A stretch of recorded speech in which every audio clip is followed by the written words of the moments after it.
Programa Para Falar a Verdade, biblicamente. Para falar a verdade. Todos bem-vindos ao Para Falar a Verdade. Nesta noite estaremos tratando acerca da Palavra de Deus. E o tema é: a Palavra de Deus é a verdade? Sim ou não? E para isso, estamos aqui hoje com o nosso pastor José Carlos Alves. Pastor José Carlos, boa noite, seja bem-vindo ao Para Falar a Verdade. Boa noite, graça e paz. É uma honra, né, estar participando, né, justamente com o evangelista Patrick, um tema tão importante, né, para a igreja, né, que é sobre a veracidade das escrituras, sobre a palavra de Deus. Então, me sinto honrado, Patrick, estar participando justamente com você. Amém. Então, você que está nos acompanhando pelo YouTube e também pelo Facebook, estamos ao vivo nos dois. Curte, compartilha, joga nos grupos dos irmãos, da família e dos amigos. Porque hoje é para falar a verdade. A Bíblia é ou não é a palavra de Deus? Vamos assistir um vídeo e já voltamos. Pessoas vão, pessoas vêm. E isto todos os dias. Muitas delas vivem como se Deus não existisse.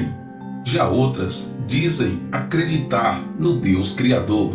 Mas poucos são os que creem na verdade da palavra de Deus para as suas vidas. E hoje o Para Falar a Verdade pergunta para você: a Bíblia é a inerrante palavra de Deus? É isso aí, que você acabou de assistir esse vídeo.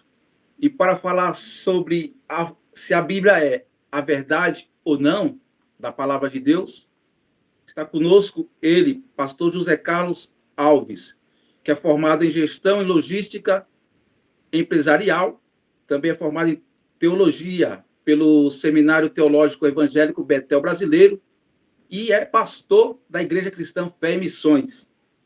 E aí, pastor José Carlos, a Bíblia é a verdade da palavra de Deus?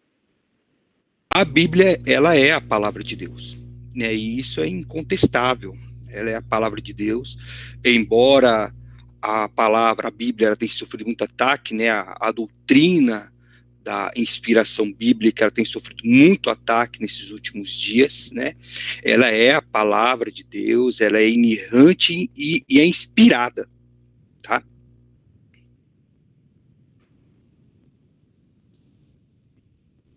Tá desligado o seu áudio, Patrick. Se a Bíblia ela é inspirada, podemos considerar que ela é a verdade para a humanidade? Sim. Uma coisa que nós precisamos entender, o que significa inspiração bíblica, né? A questão da inspiração, que ela tem sido pouco falado hoje na igreja, né? É um ensino que tem sido muito deficiente.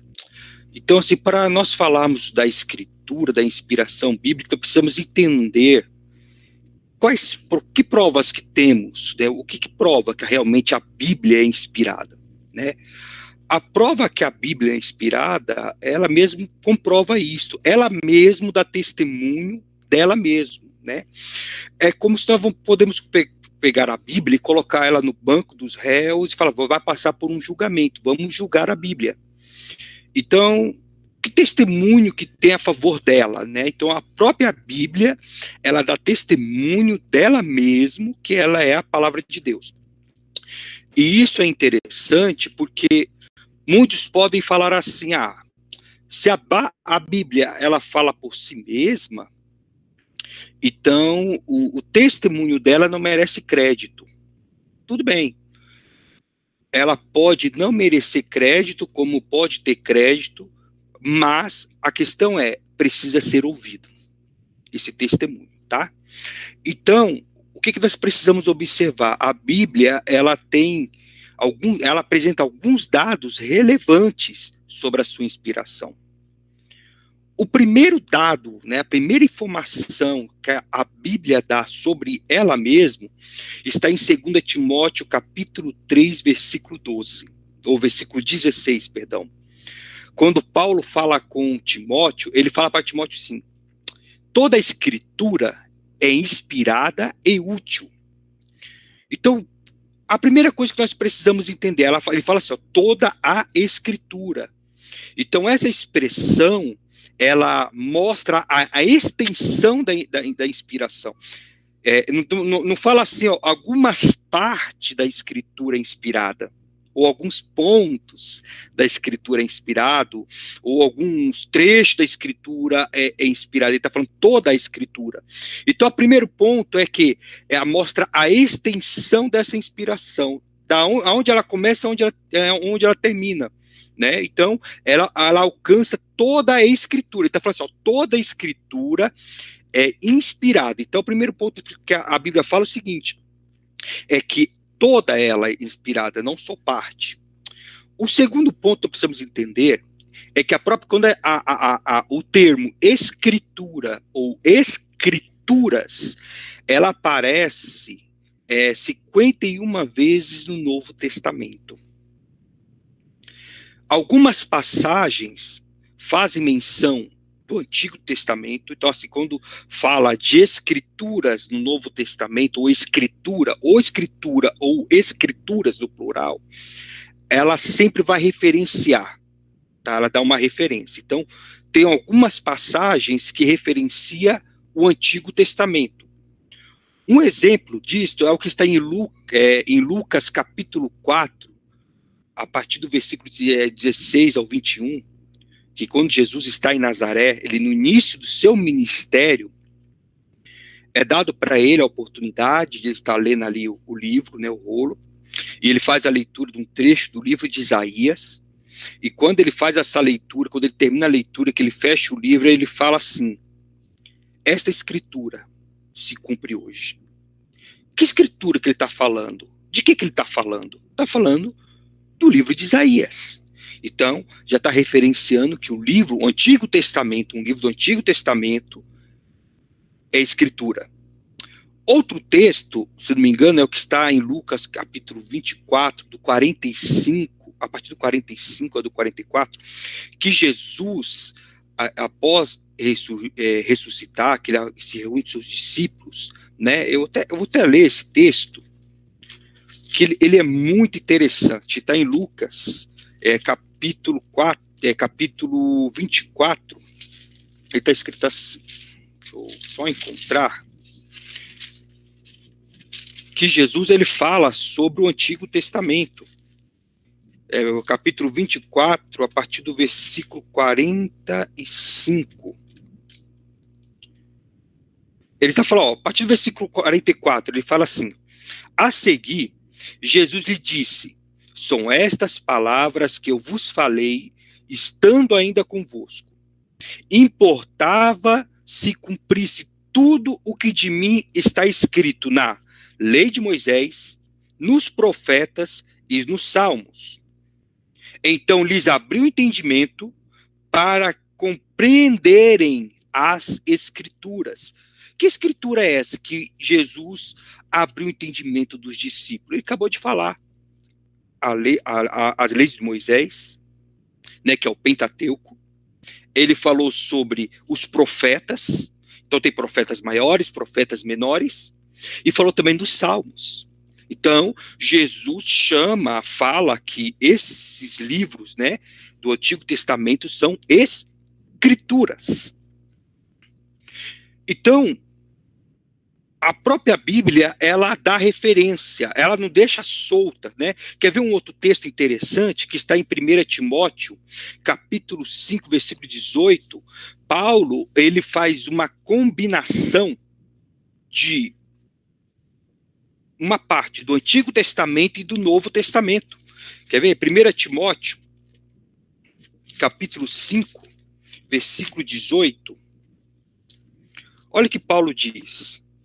Pois a Escritura declara, não amordaces o boi quando pisa o trigo. E ainda, o trabalhador é digno do seu salário. Então, a primeira parte, não amordace o boi, ele está escrito em Deuteronômio, capítulo 24, versículo 4. O trabalhador é digno do seu salário, está escrito em Lucas, capítulo 10, versículo 7. Então o apóstolo Paulo ele fala, pois a Escritura declara. Então está falando que o Antigo Testamento, o livro de Deuteronômio e o livro de Lucas é Escritura, declara. Então a Bíblia, ela mesma já fala assim, olha, a Escritura é inspirada. Mas que Escritura é essa? Não é qualquer Escritura. Porque se ela não referencia, poderia dar margens à questão assim, então um escrito de Platão, um filósofo, é uma escritura. Ela pode ser inspirada. Tem assuntos que ele trata ali que é muito interessante, que pode ser dito que foi Deus que inspirou ele. Sim. Então, a própria escritura, ela direciona, falou, toda a escritura é inspirada. Quando ela fala toda a escritura, não está falando tudo que foi escrito naquela época. Não, ela está referenciando o Antigo Testamento e o Novo Testamento. É o primeiro ponto. Pedro também, ele fala isso.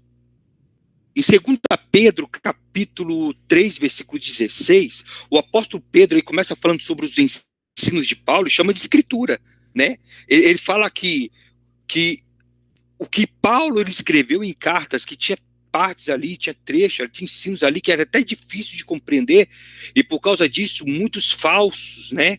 Muitos homens estavam pegando ensinos de Paulo e estavam distorcendo, né? E ele fala para a igreja, olha, e não se preocupe em relação a isso, que não é só com os escritos de Paulo, não. É que as demais escrituras também estão fazendo isso. Então, eles igualam, Pedro está falando que as epístolas que Paulo escreveu, ela está de pé de igualdade com os escritos do Antigo Testamento, todas as escrituras. Então, a Bíblia, a primeira prova, ela falou o seguinte, olha, não é qualquer escritura, é o Antigo e o Novo Testamento. É a primeira prova que ela dá, é a primeira prova que ela apresenta. O segundo ponto que nós precisamos entender também é que falamos da escritura, então não é qualquer escritura, está falando do Antigo e Novo Testamento. Isso aqui eu estou pegando alguns pontos, não dá para a gente aprofundar todo o tema, né? Até por questão do tempo, tá? Mas o segundo ponto, que também é que ele fala que toda a escritura, então falou a extensão, é inspirada. Então, peraí. O que quer dizer inspiração? A palavra para inspiração no grego é theopneustos, que é a junção de duas palavras, theos, que é Deus, e pneu, que é sopro, o fôlego, né? Então, a junção dessas duas palavras, ela pode ser traduzida como Deus soprou. Então, quando se fala de inspiração, né, embora que esta palavra ela está na forma passiva, então seja assim, há uma ação de Deus, tá? Então Deus soprou. Então, porque quando fala em inspiração, na nossa língua, é como de colocar o ar para dentro. Então, fala, inspira, aí você faz. Não é isso? Você coloca o ar para dentro da nossa língua. No grego, não é nós colocamos para dentro, é para fora. Então, Deus, ele sopra, ele soprou nos seus autores, né? Que chama de inspiração. Né? Quando nós pegamos no livro de Gênesis, que fala quando Deus criou o homem, né? A Bíblia fala que Deus fez o homem, foi lá, formou bonitinho e soprou nas suas narinas o fôlego de vida, né? O seu espírito, né? O fôlego, pneus, né? Então, é o sopro de Deus. Então, a escritura, ela não surgiu, tá? Da mentalidade humana. É a primeira coisa. Ela veio de Deus. Então, Deus soprou nos seus autores, tá? Indicando que a escritura é o resultado do sopro de Deus. Então, isso quer dizer inspiração, tá? Um outro ponto que nós precisamos entender, e isso aqui é o que refuta, né? É o que combate muitas ideias erradas que as pessoas têm da escritura, é que a escritura não foi elaborada por ideias humanas. Porque os escritores, né, foram movidos pelo Espírito Santo. E onde está escrito isso? A própria Bíblia fala isso. Está em 2 Pedro, capítulo 1, versículo 21. Eu vou até abrir, vamos ler. 1 Pedro, capítulo 1, versículo 21. Então, essas aqui são as provas que a própria Escritura dá dela mesma. Né? Ela está falando assim, ó, eu não fui criado de qualquer jeito, né? Não foi qualquer um que elaborou a Escritura, né? Deixa eu ver aqui. 2 Pedro, capítulo 1, versículo 21. Capítulo 1, versículo 21. Cadê? Ó, tá escrito assim, ó. Porque nunca, jamais, qualquer profecia foi dada por vontade humana. Entretanto, homens santos falaram da parte de Deus, movido pelo Espírito Santo. E aqui, isso aqui, o evangelista Patrick, é interessante, tá? Porque, quando fala da profecia, né, a palavra, a escritura, ela é profecia, né? E está falando que não veio da vontade humana. Então, assim, não partiu de um homem.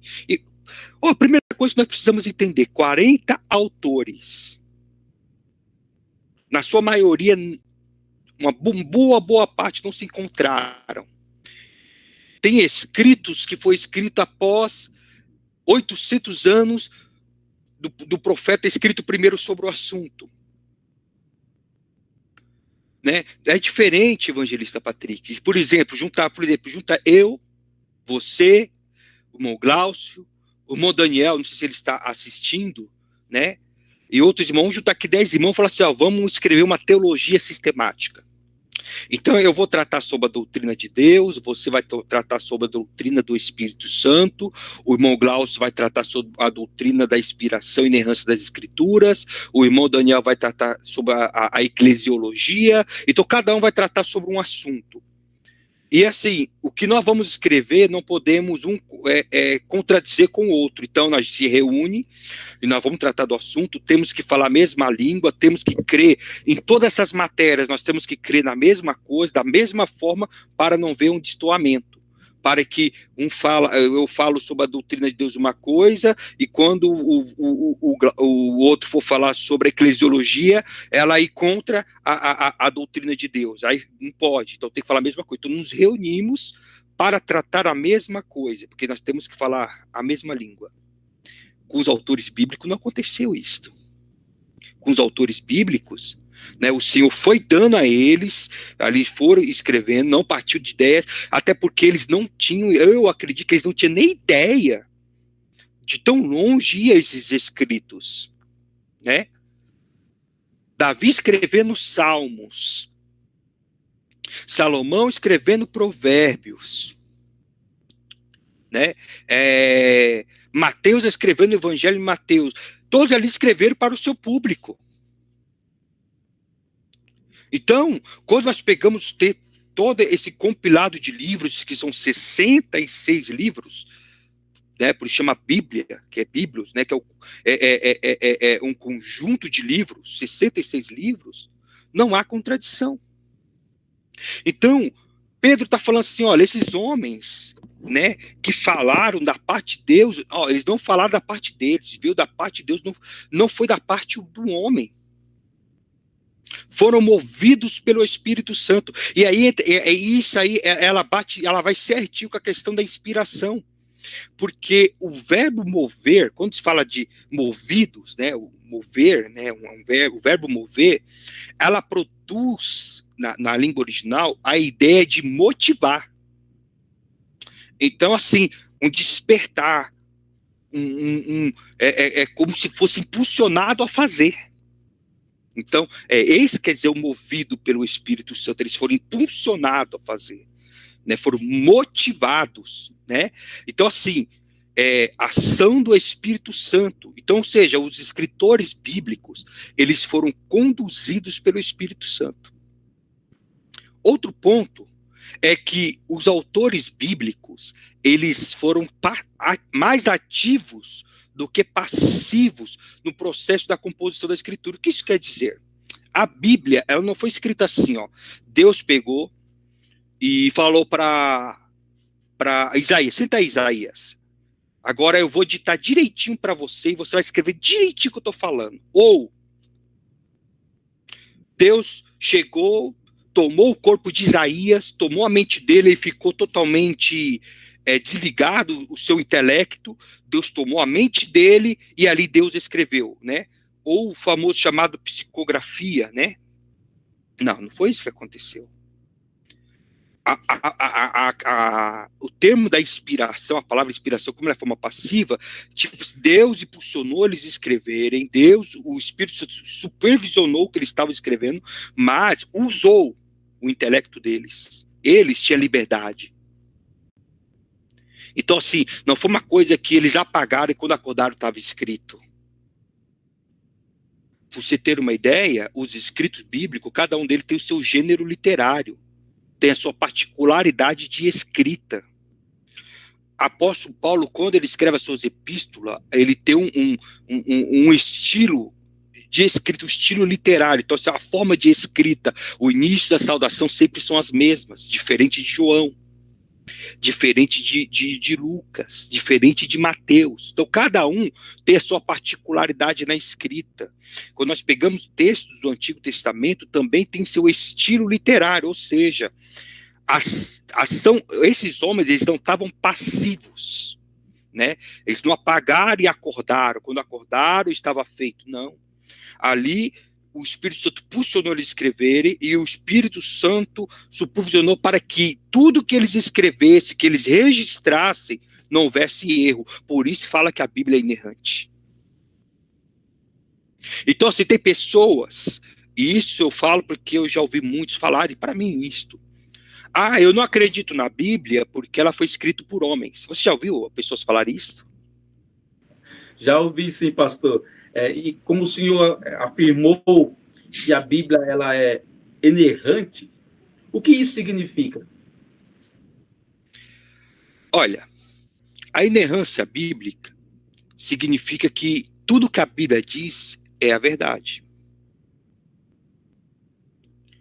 E o dizer a verdade, isso inclui aproximações, inclui citações livres, inclui linguagem figurada e narrativas diferentes do mesmo evento. Eu vou pegar um exemplo básico, assim, um exemplo do nosso cotidiano.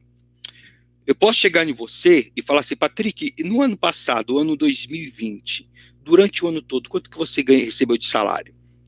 Aí você faz um cálculo rápido e fala assim, olha, eu recebi aí uns 20 mil reais, um exemplo. Só que quando você vai fazer a sua declaração do imposto de renda, você tem que detalhar, certo? Então, você faz os cálculos, pega o lerite, pega lá o informe de imposto de renda que a empresa manda, aí você vai ver lá que você recebeu 20.453 reais. Aí a pergunta é, você mentiu? Não. No montante, no geral, você recebeu 20 mil. Agora, vamos detalhar, vamos nos pormenores. Eu recebi 20.453 reais. E isso acontece na Escritura. Se nós formos ali para 1 Coríntios, capítulo 10, versículo 8, o apóstolo Paulo fala de um evento que ocorreu em Números, que diz que 23 mil morreram em um só dia. Em um só dia. Só que quando nós vamos para Números, capítulo 25, versículo 9, o texto afirma que morreram 24 mil. Então, peraí, Paulo mentiu? Olha, se a gente for pegar nos pormenores, no livro de Números, ela dá o valor total de mortos, mas não fala se foi de 1 ou 2 dias. Só que Paulo fala que em um só dia morreram 23 mil. Então, se nós pegarmos pela lógica, quando Números fala 24 mil, está falando que no outro dia morreu 1.000. Então, há uma incoerência na Escritura? Não.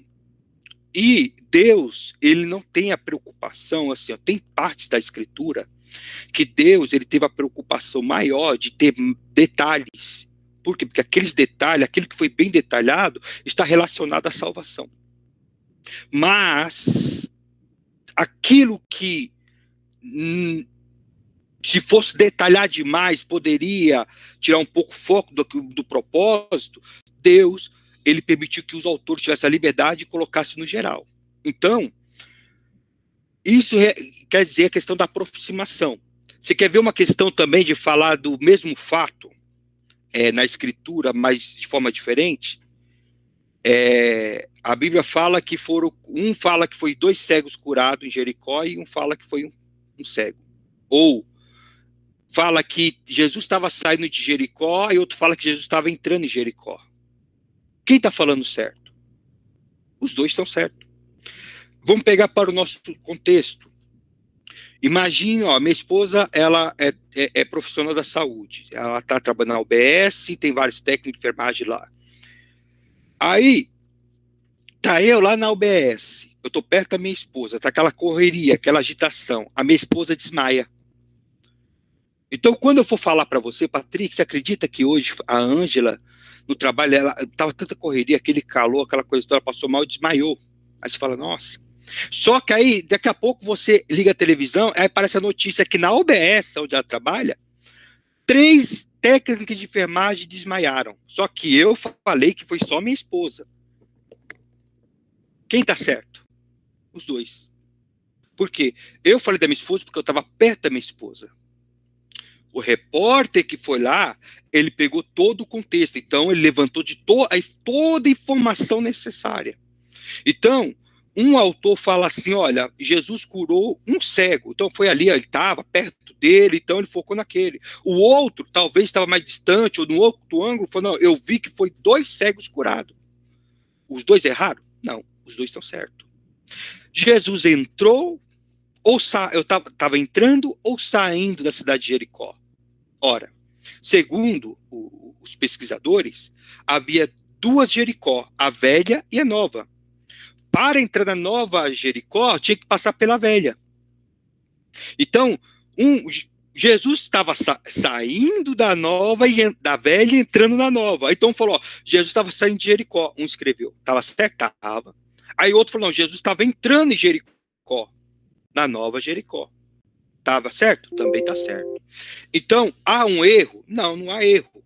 Então, assim, a Escritura, ela permite, desde que não haja contradição. E a Escritura, ela não se contradiz. Tá? Então, a questão da inerrância bíblica, evangelista Patrick, ela está relacionada a que tudo que foi registrado nas Escrituras é a verdade. Isso que está relacionado à inerrância. Eu quero voltar um pouco na questão da inspiração, Patrick. Eu queria fechar isso para ficar bem claro. Então, assim, nós entendemos que a própria Escritura, ela apresenta, ela fala que Escritura que é inspirada, ela fala a questão da inspiração, da onde veio essa inspiração, né? Então, não foi inspiração humana, veio de Deus, certo? E também não partiu de ideia humana. Os homens que escreveram, apesar de ser homens falhos, homens que tinham fraquezas, homens de dores, esses homens foram movidos pelo Espírito Santo. Primeiro ponto.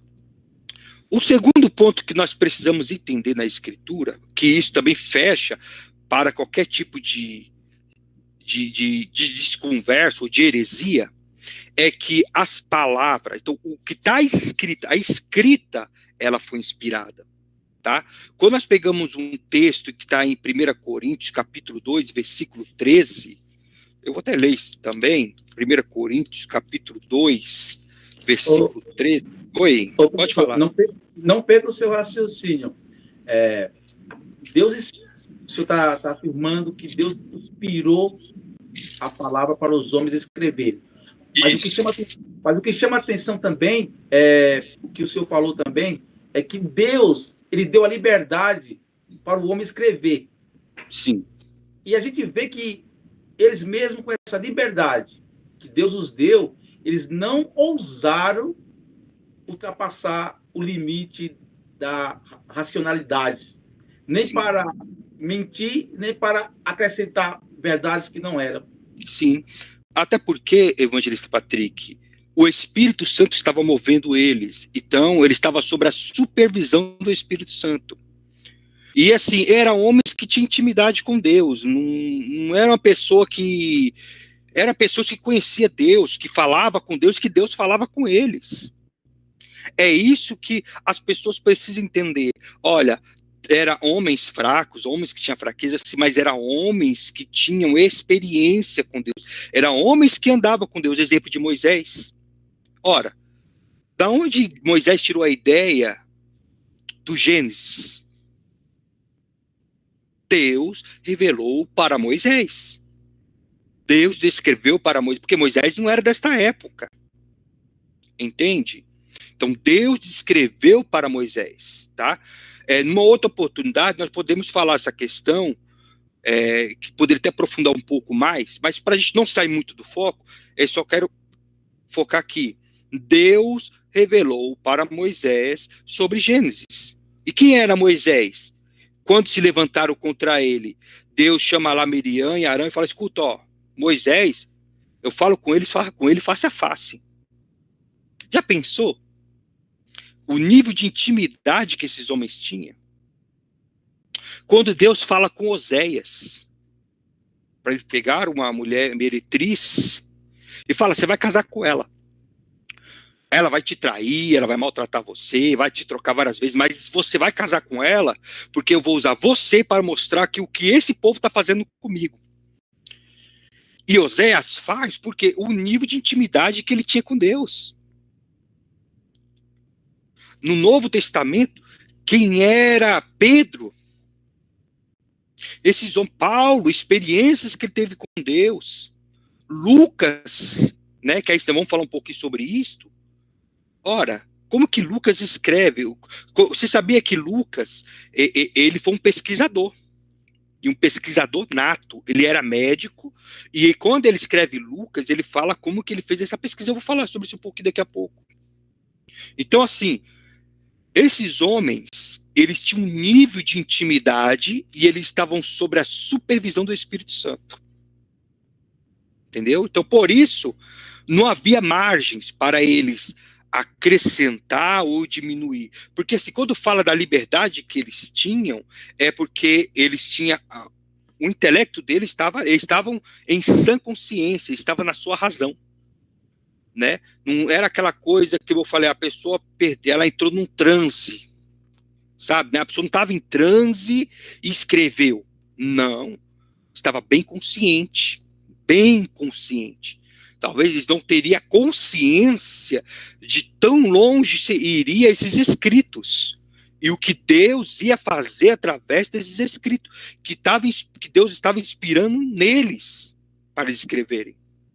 Mas eles estavam sob a supervisão do Espírito Santo. E voltando para essa questão, porque há um pensamento no nosso tempo, de pessoas que falam que a escritura, o objetivo da escritura, quando fala da inspiração, não é totalmente a questão da palavra escrita, mas sim do conceito, da ideia. O que Deus queria que as pessoas conhecessem era simplesmente a ideia, mas não necessariamente o escrito. E o apóstolo Paulo, ele fala sobre essa questão, que está em 1 Coríntios capítulo 2, versículo 13, olha o que ele fala. Disto também falamos, não em palavras ensinadas pela sabedoria humana.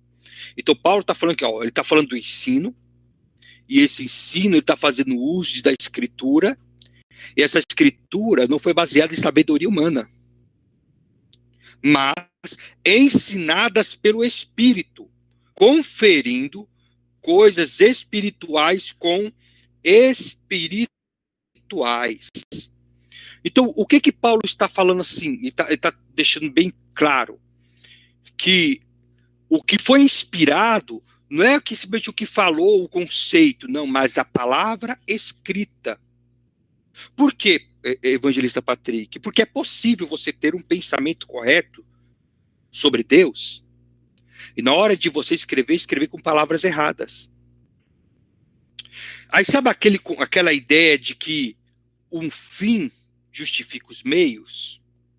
Aquela questão que fala assim, não, o que importa foi o propósito. Né? Se teve alguma mentira no meio, mas deu certo no final, é o que importa. E a escritura, ela é tão perfeita, a ação de Deus ela é tão perfeita, que não dá margens para isso. Tá falando, não, É o que está escrito. O que está escrito é isso mesmo, tá falando. Então não dá margem para uma pessoa distorcer a escritura. Se ela distorcer, ela está pecando. Por quê? Porque ela não tem a liberdade de colocar a ideia dela no texto. É o que o texto está dizendo. Então, se o texto está falando assim, olha, que só se torna um filho de Deus aquele que está em Cristo Jesus, que é escrito em João, que foi dado poder para se tornar filho de Deus, aquele que crer no seu Filho unigênito, é isso que o texto está dizendo. E isso que é a verdade. É esse que é o fato. Aí as pessoas, muitos querem pegar o texto e falar, não é bem assim. Todos são filhos de Deus. Está se enganando. Entende? Então, a escritura, o que está escrito, o que foi escrito pelos autores originais, essas escritas, elas são inspiradas. Um outro elemento que foi usado, que Deus usou para a composição da escritura, primeiro, material que veio diretamente dele. Pegamos o exemplo das 2 tábuas, os 10 mandamentos, que Deus chama Moisés, leva para o monte, para um lugar separado, e o próprio Deus dá os 10 mandamentos. O próprio Deus escreve os 10 mandamentos. Então, é um material vindo direto dele. Um outro elemento que também Deus usou para a composição da escritura é a pesquisa. O exemplo que eu usei de Lucas. Se nós pegamos ali o primeiro capítulo de Lucas, que quando Lucas começa a escrever, o que Lucas fala? Lucas, ele deixa bem claro, para ele compor o evangelho escrito por ele, primeiro, ele consultou testemunhas oculares da vida e do ministério de Jesus. Então, assim, ele conversou com pessoas que andaram com Jesus, que acompanharam a vida de Jesus, o ministério de Jesus. Então, assim, ele não conversou com uma pessoa, que a pessoa conversou com outra pessoa, que a outra pessoa que passou informação que andou com Jesus. Não, ele foi direto na fonte. Então, a primeira pesquisa que ele fez. Outra coisa, ele usou registros disponíveis em forma escrita de episódios do ministério de Jesus. Então, um outro evangelho, ele também pegou a fonte daquele que escreveu, que também andou com Jesus. Então, comparação de informações. Ele investigou e analisou cuidadosamente todas as fontes. Então, ele não é aquele pesquisador preguiçoso ou jornalista do nosso tempo que pega uma informação e escreve, solta no jornal e nem verifica se é verdade. Não, ele foi lá e analisou cuidadosamente.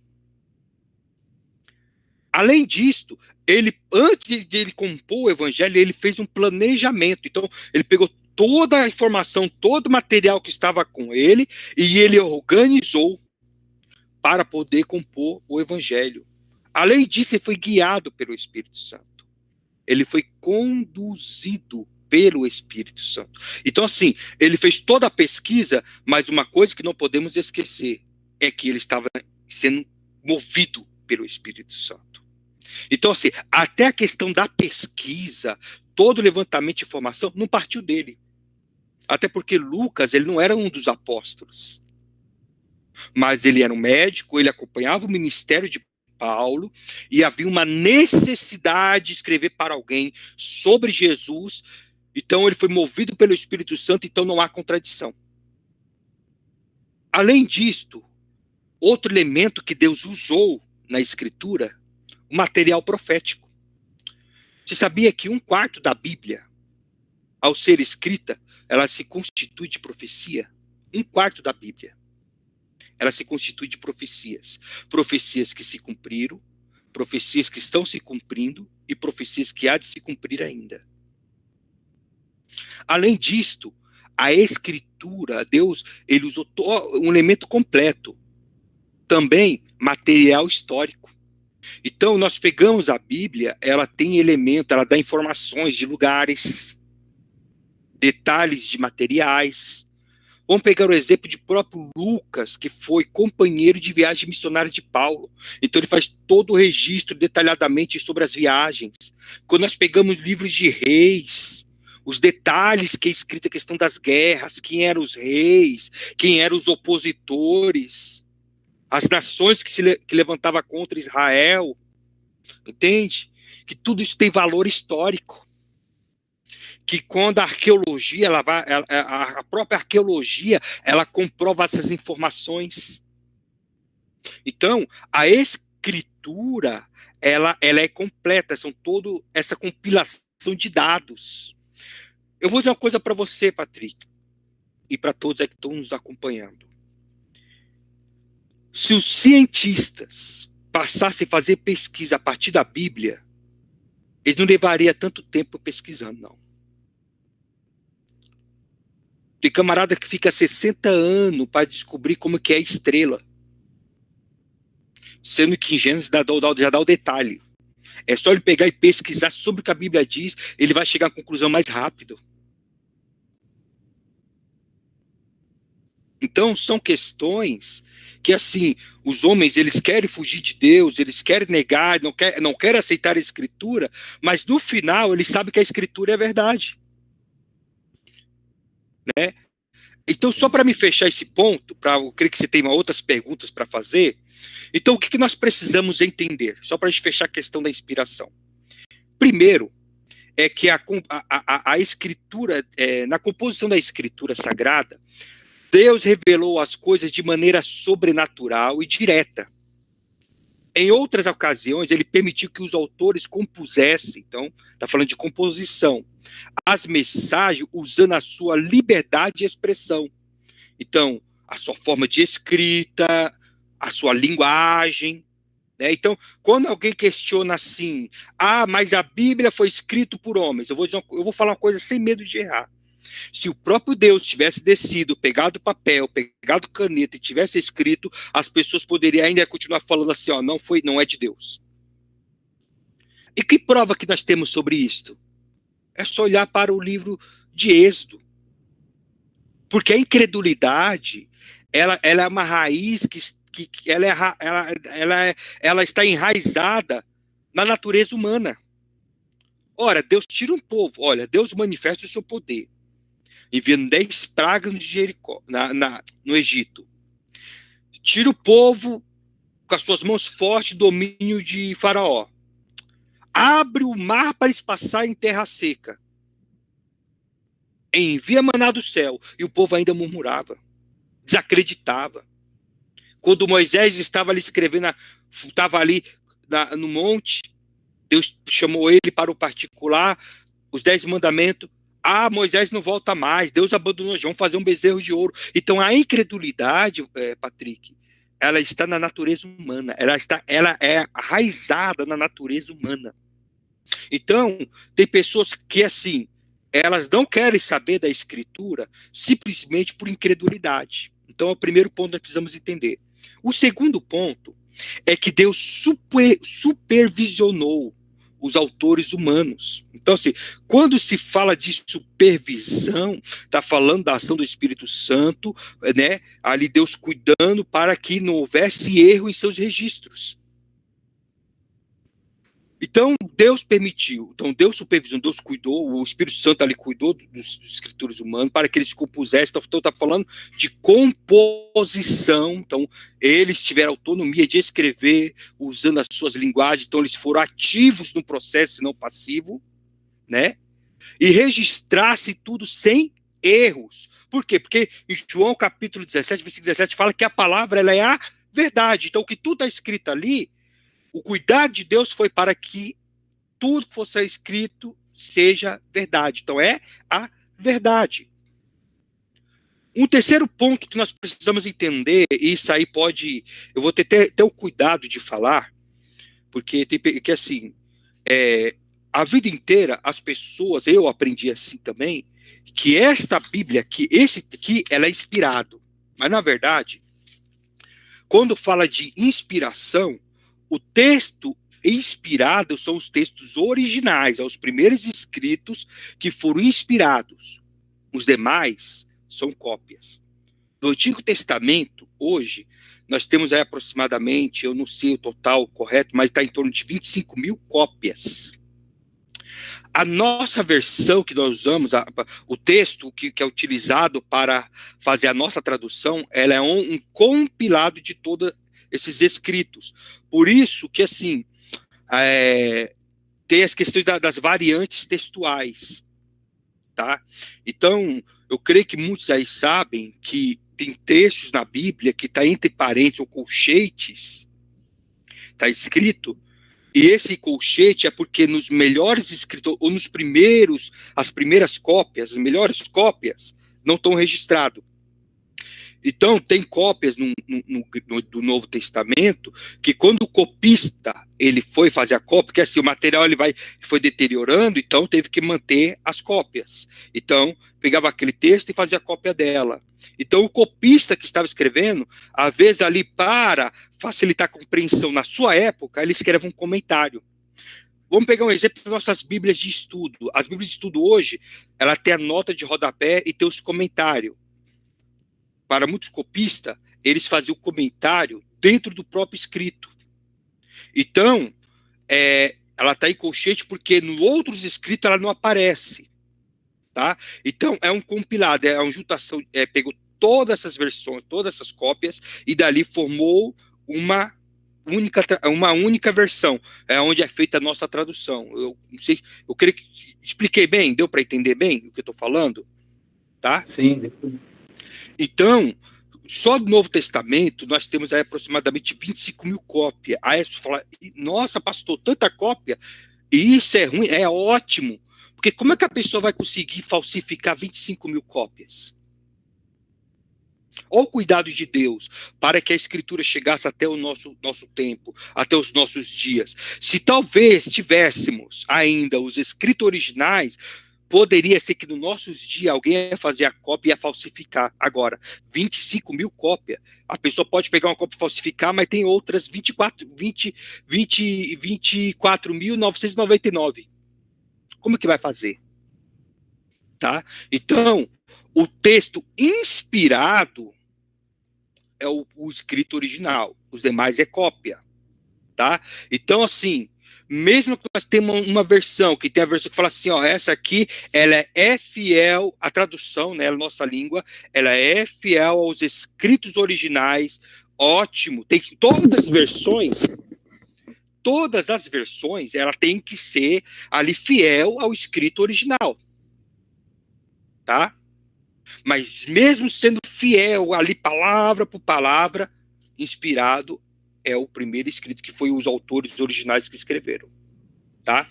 Então, eu expliquei, deu para entender essa questão da inspiração, evangelista Patrick? Deu para entender perfeitamente. E nós, como cristãos, né, nós temos que colocar isso em nossa mente, através da fé, que verdadeiramente a Bíblia é a palavra de Deus. Sim. E nela, como o senhor explicou, não contém erro algum. Sim, não tem. Tudo que ela fala ali, ela é a verdade. Verdade. Isso não aí. há distorção. Não há distorção. Amém. Tá, glória a Deus. É bom estar aprendendo, né? Tem muitas pessoas que têm essa dúvida. Tem muito cristão que tem essa dúvida. Sim. O pastor diz que a Bíblia é a verdade, mas o amigo diz que não é, né? E principalmente nos dias de hoje, onde os jovens estão chegando cada vez mais à igreja, né? E quando saem para fora, para faculdade, para a escola, eles entram em muito conflito com isso, né? Sim, então, sim. Esse assunto é muito importante para nós cristãos. Uhum. Já temos idade suficiente para entendermos, e novos cristãos que estão começando agora ter essa certeza que a Bíblia é sim a palavra de Deus e nela não contém erro algum. Sim. Ok? Então vamos assistir um vídeo e já voltamos. Vamos só tomar uma aguinha e já voltamos, tá bom? Programa Para Falar a Verdade, Biblicamente. Para falar a verdade. Bem, estamos de volta aqui para falar a verdade. Você que está assistindo pelo YouTube, pelo Facebook, compartilha aí com seus irmãos, amigos, parentes, para aprender mais da palavra de Deus. E nesta noite, para falar a verdade, estamos recebendo o pastor José Carlos Alves, né? E queria perguntar para o pastor José Carlos, no seu ponto de vista, o que tem levado muitas pessoas cristãs deixarem de crer na Bíblia? Boa pergunta, hein? Olha, Patrick, o que leva uma pessoa cristã a deixar de crer na Escritura, eu acredito que é um ensino errado. Quando não se ensina a Escritura como ela é, a pessoa não compreender que, assim, tem duas questões aí, tá? Então, assim, pode ser que a pessoa, ela teve contato com o ensino bíblico, pertence a um ministério, uma igreja que tem um ensino correto, investe na escola bíblica, investe, né, no ensino, é uma igreja que faz uma pregação expositiva. Tem pessoas que ela tem acesso a todo esse conhecimento e ela pode se apostatar da fé. Então, uma pessoa dessa que se apostata da fé, o problema dela está no coração. Na verdade, ela nunca creu. Ou ela crê naquilo que é de benefício próprio, vamos dizer assim, né? São pessoas que eu creio, aqui, esse texto aqui eu concordo, esse aqui eu não concordo, tá? Então, pessoas assim, elas são muito fragilizadas, elas estão muito suscetíveis a cair aí num engano de Satanás e se envolver aí com outros tipos de ensino, porque aí Satanás aproveita, né? Você pode ver que os nossos dias tem surgido muito, e que isso não é novidade, né? Nos tempos apóstolos também tiveram muito problema com falsos ensinos, né? Então eu acredito que isso é mais um problema no coração. Agora, tem pessoas que elas deixam de crer porque simplesmente foram ensinadas erradas, tá? Eu vou usar um exemplo, tá? Eu não vou entrar no mérito se o texto é interpretado certo, errado, não vou entrar nessa questão. Mas eu vou usar como exemplo, tá? Há um texto na Bíblia, né, no Novo Testamento, que diz que, e ela está escrita assim: crê no Senhor Jesus, será salvo tu e tua casa, né? E eu presenciei irmãs na igreja, mulheres de Deus, mulheres que oravam, que buscavam Deus, que aprenderam que assim, ela foi salva e a casa toda dela vai ser salva. E essa mulher viveu a vida inteira orando pelo filho que estava nas drogas, pedindo para que o Senhor salvava, porque a Bíblia diz que a casa dela ia ser salva. Só que infelizmente o filho dela morreu nas drogas. Imagina a cabeça dessa pessoa. Peraí, mas a Bíblia diz, porque o pastor falou, o pastor ensinou que eu tenho que crer que vai ser salvo eu e minha casa, vai ser salvo todo mundo, e eu orei, busquei, jejuei, fiz de tudo, e Deus não salvou meu filho. Essa pessoa, ela se frustra com a igreja, se frustra com a palavra, porque está escrito, e daí ela deixa de crer.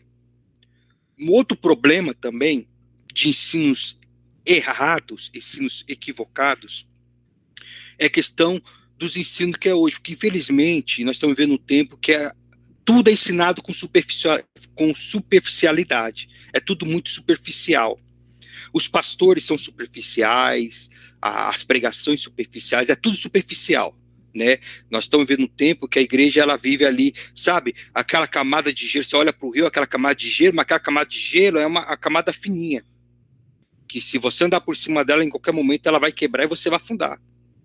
A igreja, quando eu falo essa igreja, eu não quero aqui dizer denominação A ou denominação B. Eu creio que tem homens fiéis, homens que se dedicam à escritura, que se dedicam a ensinar, homens que oram consagrado, mulheres que oram, tem homens de Deus e mulheres de Deus.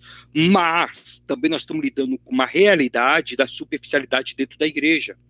A igreja, ela tem os líderes, né? Que aí vamos trazer para a responsabilidade para nós como pastores, né? Tem mudado os meios porque hoje o critério de sucesso ministerial ela está totalmente distorcido, tá? Então esses ensinos sobre a questão da bênção financeira, né? A teologia da prosperidade, por exemplo, o que tem de gente frustrada dentro da igreja por causa disso, e muitas dessas pessoas deixaram de crer na escritura. Então, um ensino errado também leva muitas pessoas a deixarem de crer. Se você pegar testemunho, que nem a minha esposa, assim, nós conhecemos a história de uma pessoa que congregou numa determinada igreja, né, uma igreja muito bem conhecida, uma igreja neopentecostal, né, e essa mulher hoje está na Umbanda. Nós tivemos exemplo também de um pastor da Assembleia de Deus, não sei se foi em Sergipe ou Pernambuco, foi para essa região aí, pastor da Assembleia de Deus que se converteu ao islamismo. Sergipe, né? Que se converteu ao islamismo. Então, peraí, o que está acontecendo? Deixou de crer na Escritura e foi crer no Alcorão. Né? Então, tem a questão do ensino deficiente, né? Até essa questão sobre a inspiração da Escritura, a inerrância bíblica, isso tem que ser ensinado na igreja de uma maneira bem sistemática e profunda, né? Você vê, antigamente, Patrick, era assim, há 30 anos atrás, o pastor chegava numa pessoa e falava assim, ó, a Bíblia é a palavra de Deus. A pessoa acreditava de uma forma incondicional. E por quê? Existia a questão do analfabetismo, muitas pessoas não tinham muita leitura, né? E também, nessa época, a forma de Deus agir era diferente, havia muitos milagres, muitas curas, né? Então, nós vemos histórias, por exemplo, na Assembleia de Deus, aí surgiu a Deus é Amor, Brasil para Cristo, né? E outras denominações, e assim, os homens, eles eram cheios do Espírito Santo, foi um momento que Deus usou para alcançar, para alavancar o evangelho no Brasil, né? Então, assim, não se tinha tanto conhecimento bíblico, até a questão do seminário mesmo, de fazer teologia, era uma coisa satanizada, né? Porque todos que iam para o seminário desviavam, e realmente tinha muitos que pirava o cabeção, né? Mas até hoje isso acontece. Até hoje acontece, né? Mas também tinha homens que iam, e claro, aí via que aquilo que eles ensinavam estava errado, eles corrigiam. Aí tinham como uma inovação, e isso aí virava um problema dentro da igreja. Então, assim, pelo fato do pastor ser um homem consagrado, ali ele tinha muitos dons, principalmente os dons, né, carismáticos chamado, né, que aí tinha o dom da revelação, o dom de cura. Então, as pessoas olhavam para ele como referência, então tudo que ele falava estava de pé de igualdade com a Escritura. Então não tinha questionamento. Só que hoje, nesse tempo, está mudando as coisas, né? Mais jovens estão chegando na universidade, é um outro ambiente, a igreja agora está vivendo uma outra atmosfera, entende? Então as pessoas estão passando a questionar mais aquilo que não era questionado, e isso que é um problema para a igreja hoje, né? Muitos pastores não estão sabendo lidar. Porque... Então, não cortando o seu raciocínio, então está faltando o ensino bíblico, né? Está faltando aquilo que o senhor citou sobre o apóstolo Lucas, né? Que o evangelista Lucas, que ele pesquisou, ele estudou. Então está faltando hoje os pastores, os líderes, pesquisar, estudar acerca do versículo, do texto, do livro, para poder ensinar para a sua igreja, né? Sim, né? Então, hoje tem essa questão do questionamento. Então, assim, imagine que se você tem sua filha de 17 anos, a Camila, daqui a pouco ela tem o ensino médio e vai para a faculdade, é um outro ambiente. Se a igreja não preparar ela bem na palavra hoje, o que vai acontecer? Ela vai lidar com uma realidade na universidade que, se isso não estiver bem enraizado a palavra no coração dela, ela abandona a fé. Entende? Então a igreja, a liderança precisa ter um olhar hoje mais cuidadoso, os pastores, até porque, Patrick, em Apocalipse capítulo 22, do versículo 18 e versículo 19, está escrito na questão da subtração e da adição da palavra. A consequência daquele que subtrai, ou seja, que tira, é a consequência daquele que acrescenta. Então, assim, muitos pastores hoje se esqueceram da responsabilidade e da prestação de contas. E isso é um perigo. Eu fico vendo muitos hoje chegam, sobem no púlpito, e eu vou ser sincero com você, aqui é um ponto de vista meu, tá? Muitos chegam e falam assim, olha, quando eu tô aqui em cima, minhas pernas tremem, eu falo isso com temor e tremor, muitas vezes não tá nem sentindo isso. Ou quando está se sentindo, não é questão porque está diante da palavra, porque é o temor, porque não, eu tenho que expor o texto, eu tenho a preocupação de expor a palavra na sua fidelidade, porque nós temos um desafio aí para pregar a palavra, porque nós temos um abismo cultural. Imagine, a Bíblia foi escrita, em texto aí que foi escrito no ano 60 depois de Cristo, e nós estamos já no ano 2021. Há um abismo cultural muito grande, tem muitas informações que você tem que pesquisar muito para conseguir entender o que o autor está querendo dizer. Então, assim, aí muitos chegam, a questão de muitos estarem pregando hoje não é esse temor, olha, eu tenho que expor a palavra, pregar a palavra, e eu tenho que ser fiel ao que a palavra está falando. Não. Ou não está sentindo nada, é simplesmente uma média que está fazendo com falsa humildade, ou simplesmente realmente está com medo. Mas com medo por quê? Porque tem pessoas que ele sabe ali que sabem mais do que ele, e que ele vai ser avaliado por aquilo que ele está pregando.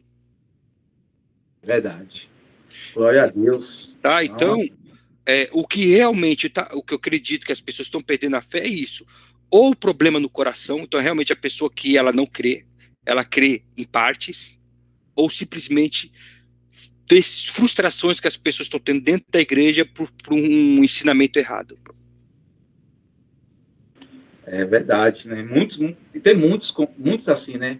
Decepcionados porque não foram ensinados corretamente como deveria ser ensinado biblicamente, né? Sim. Pastor, quais acontecimentos nos dias de hoje comprovam a veracidade da Bíblia? Bom, nós temos aí cumprimento das profecias, né? Eu vou falar de duas, tá? Eu vou pegar uma do Antigo Testamento e uma do Novo Testamento. Do Antigo Testamento, não vamos pegar Daniel, capítulo 12, versículo 4, quando ali está registrado que a multiplicação da ciência, né? A Bíblia fala que a ciência se multiplicaria. E o que nós estamos lidando com isso, com essa realidade hoje, né? Eu me lembro que quando eu fui comprar meu celular, não esse que eu tenho hoje, antes desse que eu perdi, o meu celular é Samsung S01. Quando eu vi lá, né, apresentando as propaganda e tal, eu achava que ele era, né, novo. Quando eu fui comprar, já tinha um S10. O meu era S01. Fazia pouco tempo que estava lançado, já tinha um S10. Tudo bem. Aí eu perdi ele, poucos meses. Aí comprei outro do mesmo. Quando eu fui comprar ele, já estava lançando o S20. Então, assim, só o fato de você ver o avanço tecnológico, eles lançam uma coisa hoje, daqui a 2 semanas, aquele já está se tornando obsoleto. Porque já tem uma coisa mais avançada. Isso é o avanço da ciência, a multiplicação da ciência, do saber humano, né? A questão do avanço da medicina, né? Você vê, nós temos a questão da vacina, não vou nem entrar no mérito se não é ou deixou de ser. Antes, para se produzir uma vacina, levava-se anos. Com 6, 7 meses já estavam lançando uma vacina. Então, isso pode ser caracterizado o avanço da ciência, tá? Então, esse avanço da ciência, cada vez mais, ela vai se tornando, ela vai crescendo de uma velocidade muito grande. Então, você vê, antigamente, o primeiro celular que foi lançado, até o lançar o mais moderno, levou anos. E depois foi levando de anos e anos, meses e meses, agora praticamente está quase de dia em dia, né? Então, isso também questão, por exemplo, do avanço. Nós estamos com o carro, hoje nós temos o carro flex que já está se tornando obsoleto, já se fala no carro elétrico. E de carro elétrico já está falando de carro voador. Entende? Então, já se fala em robô. Hoje nós já estamos lidando com a questão da inteligência artificial. Você vai entrar em contato com o banco, você está falando com um robô. Você está entendendo? Então, isso é cumprimento da Escritura. No Novo Testamento, eu vou pegar ali Mateus capítulo 24, versículo 12. Por se multiplicar a iniquidade, o amor de muitos esfriaria. Nós estamos olhando no nosso tempo, como está a situação da maldade. Nós estamos vendo que quando você vê uma coisa, daqui a pouco está vendo outra. Quando você vê que já viu de tudo, está vendo outra coisa pior. Tanto questão de violência, tanto questão de ética moral, o que era certo hoje é tratado como errado, e o que é errado agora se tornou certo. Então, hoje, que nem hoje que é o dia da família, né? É datado como o dia da família, não é isso? Sim, foi hoje. O conceito de família, esse agora tradicional, tá errado. Agora é outro tipo de família. Nós já estamos entrando num tempo chamado pós-humanismo, né? Que hoje já se fala de metade homem, metade máquina. Então, assim, multiplica a ciência, também está se multiplicando a maldade, né? E com isso o amor está se esfriando. Então, o amor dentro do lar, o amor dentro da igreja, nós estamos vendo aí já havendo aí um esfriamento. Então, isso comprova que a Escritura realmente é a palavra de Deus. É assim, tem inúmeras profecias, tem muitos, é que não dá para listar todos aqui, tá? Então, eu peguei um do Antigo e um do Novo Testamento. Verdade. Isso aí tem que chamar a atenção para você, o que está nos assistindo pelo YouTube, pelo Facebook, que isso que nós estamos vendo hoje foi escrita há 2021 anos atrás, né? E está se comprovando hoje, isso mostrando a veracidade da palavra de Deus, né? E isso, o pastor Carlos, isso também serve como um alerta para cristãos praticantes, cristãos desviados e não cristãos. Sim, isso é verdade. Então é isso daí. Então você que está desviado, afastado, volta a acreditar na verdade da palavra de Deus, né?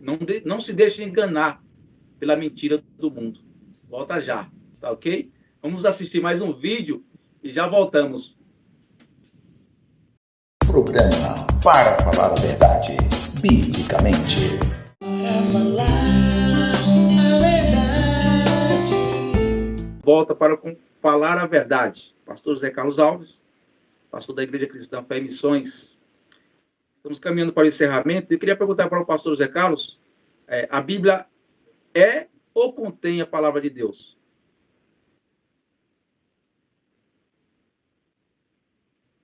Seu áudio está fechado, pastor. Bom, a Bíblia, ela é a palavra de Deus, sem dúvida, tá? Esse conceito de contém a palavra de Deus, esse é um conceito totalmente errado. Quando se fala que contém a palavra de Deus, você está afirmando que partes da Bíblia, de algumas partes é inspirada e outros não. Né? Inclusive, tem denominações, algumas, inclusive tem uma que eu vi saber esses dias, que ela mudou a sua declaração de fé, que era que a Bíblia era infalível palavra de Deus, e ele mudou como contém a palavra de Deus. Então, qual argumento que é usado?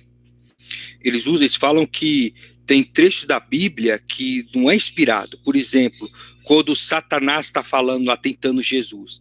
A fala de Satanás, aquilo ali não é inspirado por Deus, né? Então, ou, por exemplo, tem registro histórico que não necessariamente ali foi inspirado por Deus. Aquilo ali foi simplesmente um registro. Agora, qual o problema disto? Se você fala que a Bíblia, parte dela, é inspirada e outras não, então você está dizendo que a Bíblia não merece credibilidade. Então, quais são as partes que são inspiradas, então?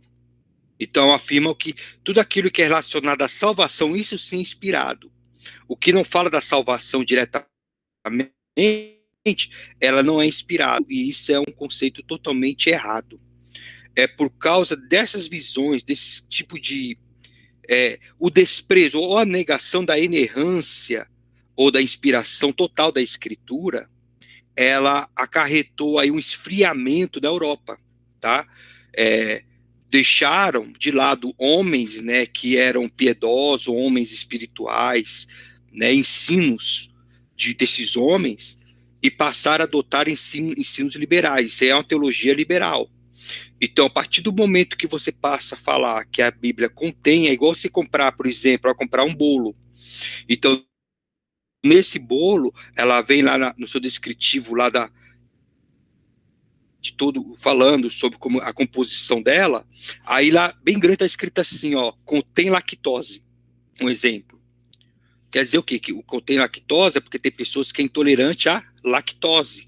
Então, essa pessoa ela não pode comer esse bolo, né? Mas ela não é só feita de lactose. O bolo tem farinha de trigo, ela vai ter ovo, né? Tem outros elementos. Quando você pega a palavra, aí você fala assim, ó, a Bíblia, ela não é a palavra de Deus, ela contém a palavra de Deus. Você está falando o seguinte, olha, ela não é toda a palavra de Deus, não, é só algumas coisas. Tá? E essas algumas coisas, para algumas pessoas, quando se depara com ela fala assim, não, mas isso aqui também, quem comprova que isso aqui também foi inspirado? Principalmente quando confronta o pecado dela. Então, esse conceito de contém a palavra de Deus é um conceito totalmente errado, tá? O que a Bíblia é, a palavra de Deus, ela é inspirada toda, é inspirada e inerrante, toda, não só umas partes. Deus. É isso aí, estamos aprendendo sobre a veracidade da Bíblia. A Bíblia é a verdade de Deus. Pastor Carlos, qual conselho o senhor deixa para os pastores e os líderes da igreja em si, líderes de jovens, de crianças, de senhoras? Qual o conselho acerca da palavra de Deus? Eu vou direcionar para os pastores, né? Ou para todos aqueles que têm a responsabilidade de ensinar a palavra. Tá? Todos aqueles que têm a responsabilidade, o pastor, o mestre na igreja, né? As igrejas que trabalham em células, que têm líderes, né, de células, ou a igreja que tem departamento, ou líderes de ciclo de oração, líderes de jovens, todos aqueles que têm a responsabilidade de ensinar. A primeira coisa é levar em consideração, nunca se esquecer que a Bíblia é a palavra de Deus. Então, é importante fazer uma reflexão se você ainda crê que a Bíblia é a palavra de Deus. E por que eu falo isto? A gente que está no ministério pastoral, é muito fácil se perder, ou aquele que prega, que lidar com o ensino da palavra, é muito fácil se perder. Né? Às vezes a gente fica tão focado em tantas coisas do ministério, né, e ter o sucesso ministerial, que é o sucesso que é vendido hoje, porque o sucesso hoje é medido pelo tamanho da igreja e pela quantidade de pessoas. Tá? Não estou falando que a igreja cresceu, está errado. Não, tem pastores que Deus dotou de sabedoria e ele fez um trabalho e a igreja cresceu. Glória a Deus. Se a igreja for bíblica, ensina a palavra corretamente, o pastor se desdobra para ensinar a palavra, para pregar a palavra, ótimo. O problema... Então, a primeira coisa que eu aconselho a todos é parar e fazer uma pergunta para si mesmo. Você continua crendo que a Bíblia é a palavra de Deus, ela é inspirada, ela é inerrante? Ah, eu creio.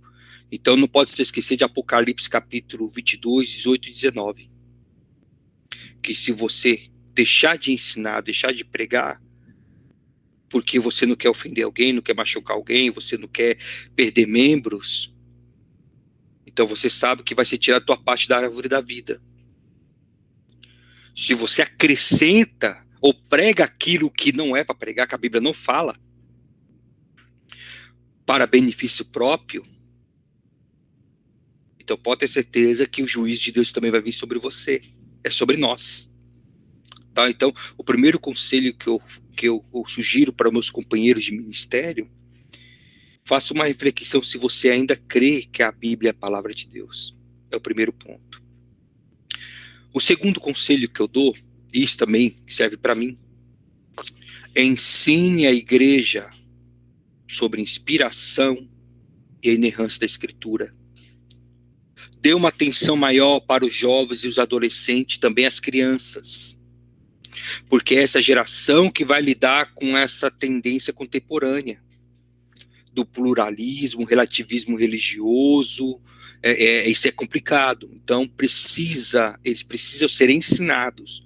E o ensino, irmãos, tem que ter paciência, é cansativo, é exaustivo. Então precisa focar nisso, entende?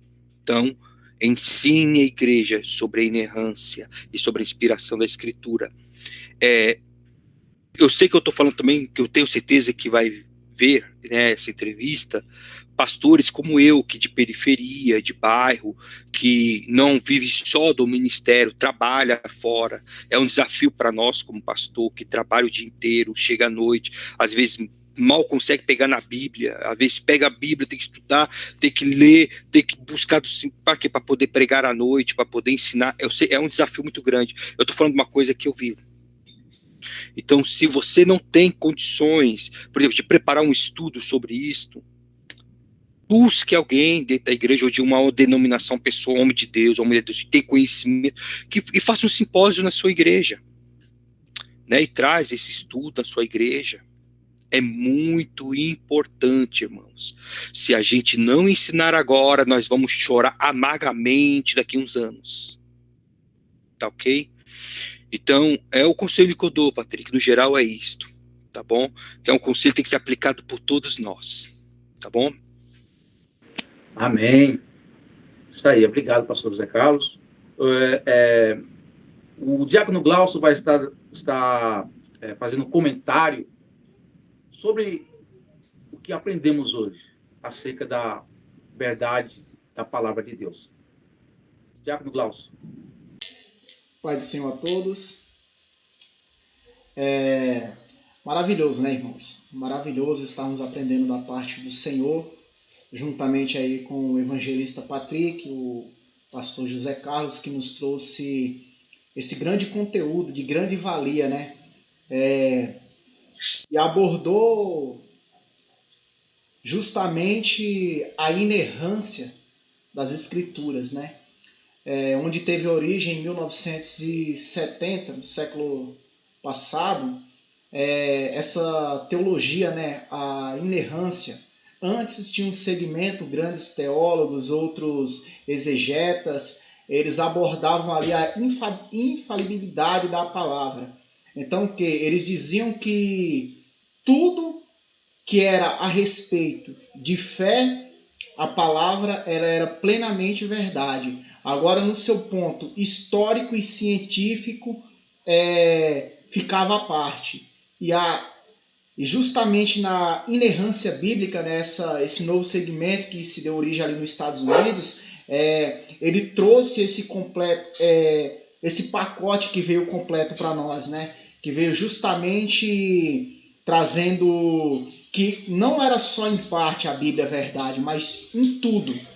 Em tudo que ela trazia, seja sua parte histórica, seja sua parte literal ou científica, tudo correspondia e era de plena valia. Então ela toda é verdade. Como mesmo foi lido ali em Timóteo, né, que toda palavra ela foi inspirada e dada pelo Espírito Santo por Deus ao homem. Então, trazendo justamente aí como base, né, vai ser um breve comentário que, como o pastor mesmo citou, que para essa verdade realmente se tornar verdade em nossas vidas, é necessário que creamos nela.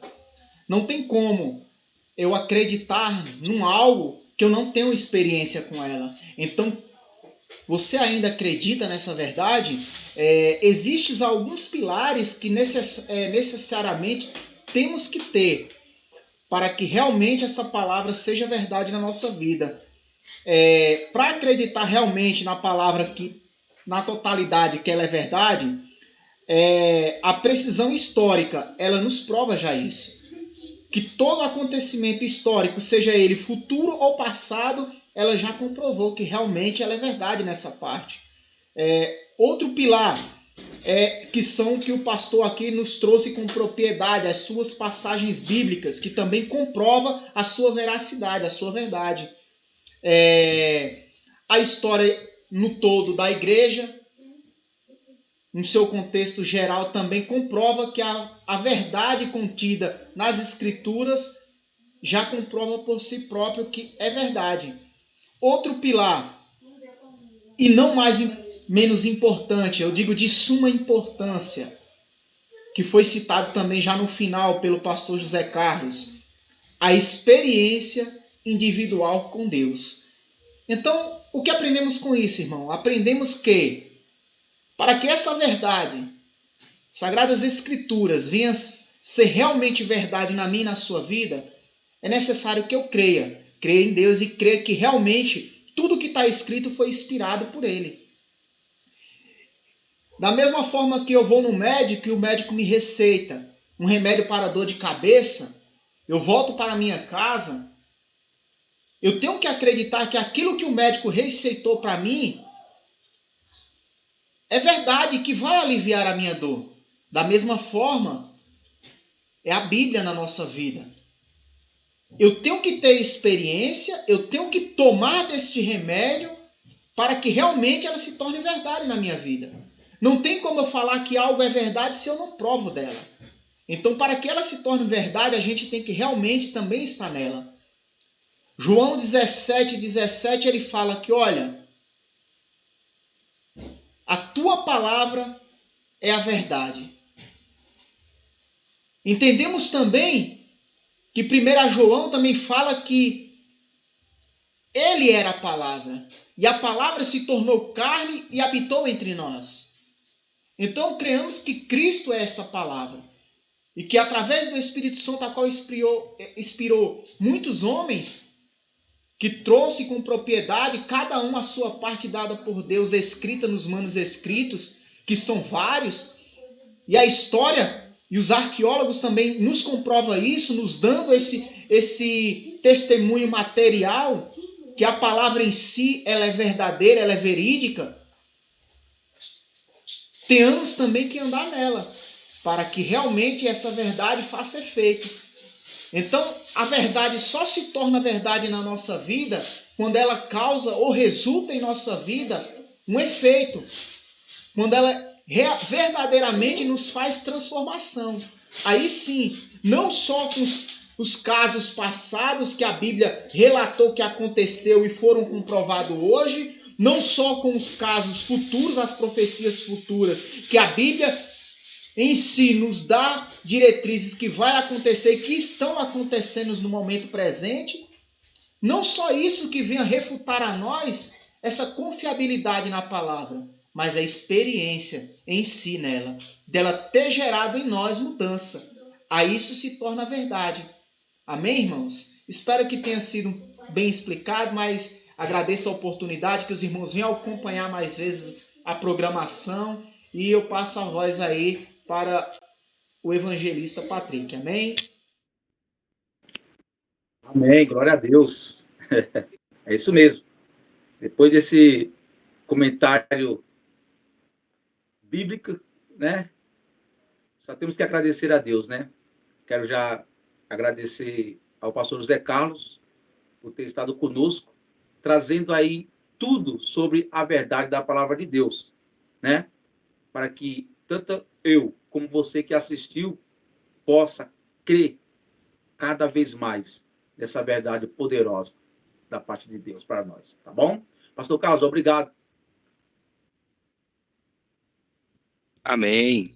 O prazer foi todo meu, né? Sou grato a Deus por essa oportunidade, né? E que Deus possa aí propor mais oportunidades, né? Para que possamos aí compartilhar sobre a palavra dele. Amém? Amém. Que Deus abençoe você e a todos aí que acompanharam. Amém. Glória a Deus. Diácono Glaucio, obrigado aí pelo comentário.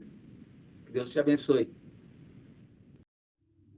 É isso aí, irmãos. Glória a Deus. Agradeço a todos que participaram, que assistiram essa entrevista com o pastor José Carlos Alves acerca da veracidade da Bíblia. Que Deus abençoe a todos vocês que acompanharam pelo YouTube, pelo Facebook. E até a próxima para falar a verdade. Graça e paz. Deus vos abençoe.